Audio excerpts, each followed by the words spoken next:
Kita belajar untuk menambah sesuatu dalam hidup demi membuatnya lebih bermakna. Tapi bagaimana kalau kita mengurangi apa yang ada sekarang, justru membuat hidup kita lebih bahagia? Halo semuanya, nama saya Michael. Selamat datang di channel saya, Sikutu Buku. Kali ini saya akan bahas buku Substract: The Untapped Science of Less karya Lady Klotz. Sebelum kita mulai, buat kalian yang mau support channel ini agar terus berkarya, caranya gampang banget. Kalian cukup klik subscribe dan nyalakan loncengnya. Dukungan kalian membantu banget supaya kita bisa rutin posting dan bersama-sama belajar di channel ini. Buku ini membahas rahasia dari memilih sedikit yang dikerjakan justru bisa membawa kita kepada kehidupan yang lebih baik. Apakah kamu pernah dengar istilah less is more? Konsep ini pertama kali dipopulerkan oleh Ludwig Mies van der Rohe, tokoh arsitektur modern dunia. Artinya, sedikit justru lebih baik. Banyak orang mulai mengadopsi prinsip ini dalam hidupnya, misalnya dalam hal mengatur perabotan yang ada di rumah. Tapi bagaimana kita mengadopsi prinsip ini dalam hal apa yang kita lakukan? Kita mulai mempertimbangkan untuk menulis hal apa saja yang tidak lagi kita lakukan. Kita mengumpulkan ide baru, lalu menghilangkan ide lama yang tidak relevan. Kita berhenti menuliskan to-do list, tapi mulai menuliskan stop doing list. Ketika kita menghapus atau menghilangkan sesuatu dari hidup, kita baru punya ruang untuk hal yang baru, dan pada akhirnya bisa membawa kita kepada tempat yang menyenangkan. Saya merangkumnya menjadi 3 hal penting dari buku ini. Pertama, cara baru dalam berpikir. Apakah kamu pernah merasa kewalahan? Jika iya, maklum saja. Banyak orang selalu mulai dengan pertanyaan, apa yang bisa saya lakukan lebih lagi? Daripada sebuah pertanyaan, apa yang seharusnya saya kurangi? Di era sekarang, kita ibaratnya dituntut untuk lebih dan lebih. Kita didorong untuk punya lebih banyak uang, lebih sibuk, dan sebagainya. Coba kamu bayangkan seseorang yang sempurna. Pastinya orang tersebut kaya raya, punya badan yang atletis, kehidupan percintaan yang sempurna, dan keluarga yang bahagia. Semua ini indah, tapi pertanyaannya, dengan waktu yang terbatas setiap hari, apakah kamu bisa mencapai semua hal itu dengan sempurna?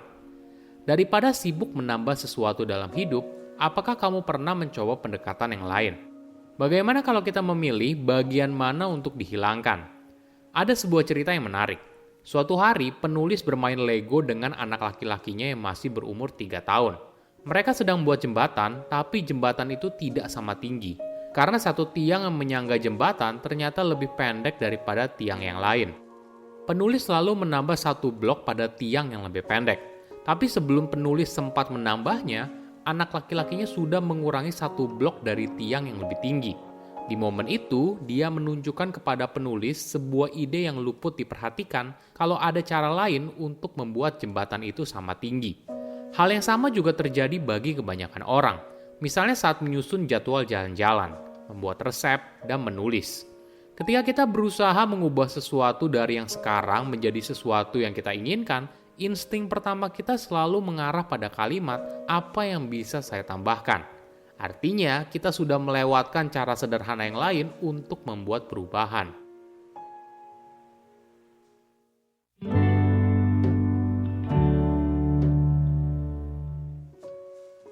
Kedua, sedikit justru lebih baik.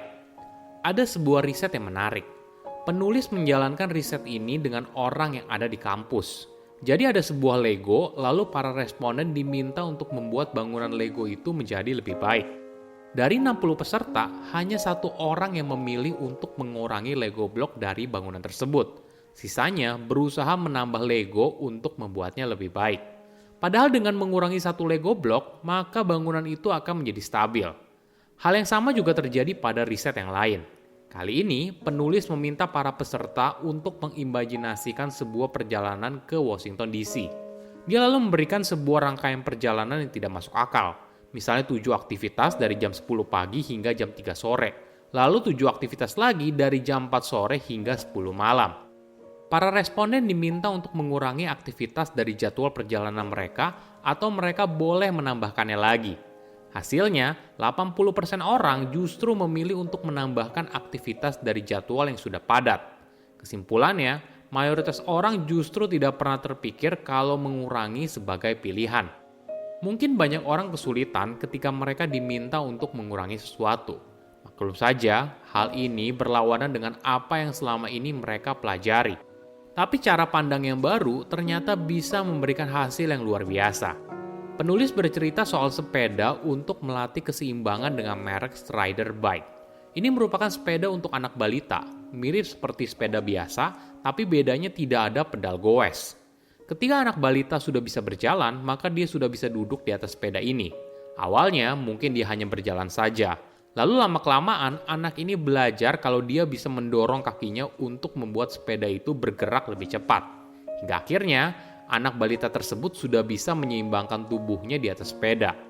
Ide ini muncul dari seseorang bernama Ryan McFarland. Saat itu, Ryan sedang berpikir bagaimana caranya untuk memperingan drivetrain atau sistem penggerak sepeda. Hingga akhirnya dia berpikir, bagaimana bila kita copot saja semuanya, dari rantai, pedal, dan sebagainya. Menariknya, ketika anak balita berhasil menyeimbangkan tubuhnya dengan Strider Bike, mereka tidak perlu lagi menggunakan sepeda anak roda 4 karena tubuhnya sudah seimbang.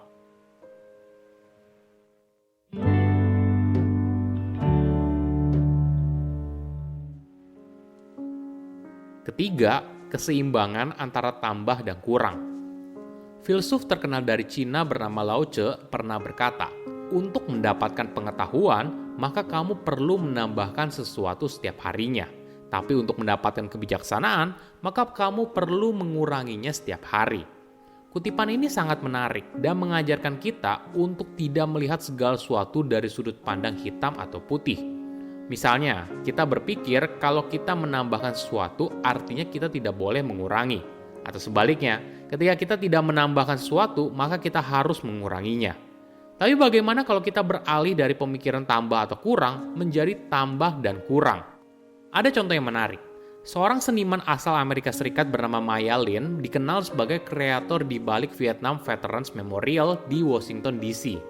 Monumen ini berbeda karena ukurannya yang lebih kecil daripada monumen lainnya. Tapi Maya menambahkan semua nama veteran Amerika Serikat yang meninggal dalam konflik tersebut. Sesuatu yang tidak kamu temukan pada monumen yang lain. Inilah keindahan dari tambah dan kurang. Oke, apa kesimpulannya? Pertama, sibuk menambah sesuatu dalam hidup. Kita terbiasa ingin sesuatu yang lebih. Lebih kaya, lebih banyak harta, lebih dan lebih. Tapi di sisi lain, hidup justru bisa lebih baik ketika kita berpikir untuk mengurangi apa yang sudah ada. Kedua, manfaat mengurangi sesuatu dalam hidup. Apakah kamu pernah dengar istilah less is more? Konsep ini pertama kali dipopulerkan oleh Ludwig Mies van der Rohe, tokoh arsitektur modern dunia. Artinya, sedikit justru lebih baik. Ketika kita menghapus atau menghilangkan sesuatu dari hidup, kita baru punya ruang untuk hal yang baru. Dan pada akhirnya bisa membawa kita kepada tempat yang menyenangkan. Ketiga, kurang dan tambah sekaligus. Jangan terbiasa melihat segala sesuatu dari sudut pandang hitam atau putih. Misalnya kita berpikir, kalau kita menambahkan sesuatu, artinya kita tidak boleh menguranginya. Atau sebaliknya, ketika kita tidak menambahkan sesuatu, maka kita harus menguranginya. Tapi bagaimana kalau kita beralih dari pemikiran tambah atau kurang menjadi tambah dan kurang? Silahkan komen di kolom komentar pelajaran apa yang kalian dapat ketika baca buku ini. Selain itu, komen juga mau buku apa lagi yang saya review di video berikutnya. Saya undur diri, jangan lupa subscribe channel YouTube Sikutu Buku. Bye-bye.